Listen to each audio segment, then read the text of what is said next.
Hidden Heroes of History is a John and Character production. This story was written by Molly Murphy and performed by Jonathan Cormer.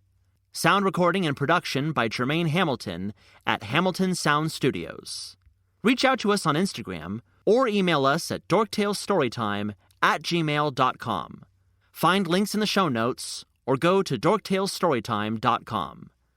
Now, go be the hero of your own story, and we'll see you next Once Upon a Time.